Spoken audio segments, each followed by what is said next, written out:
একসময় দূর থেকে ফুল্লরা বীরদের জন্য ভোজের আয়োজন করল। নানা পদ সাজানো হলো। চাল ডাল, মাছ মাংস, নারকেল দুধে রান্না, মিষ্টান্ন সবই রইল।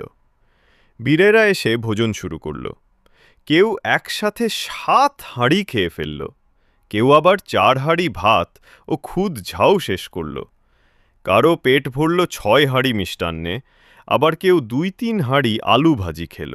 খাওয়ার পর গ্রাম যেন খালি হয়ে গেল, কারণ এত খাবার শেষ হয়ে যাওয়ায় অবশিষ্ট প্রায় কিছুই রইল না। মনে হচ্ছিল এক একজন বীর যেন ছোট গ্রাম পুরো গিলে ফেলেছে। সবাই হাসি খুশি হয়ে মনের আনন্দে ভর পেট ভোজন করল। শেষে ক্লান্ত হয়ে শুয়ে পড়ল এবং পরিবেশে এক মজার কৌতুকময় আবহ ছড়িয়ে পড়ল।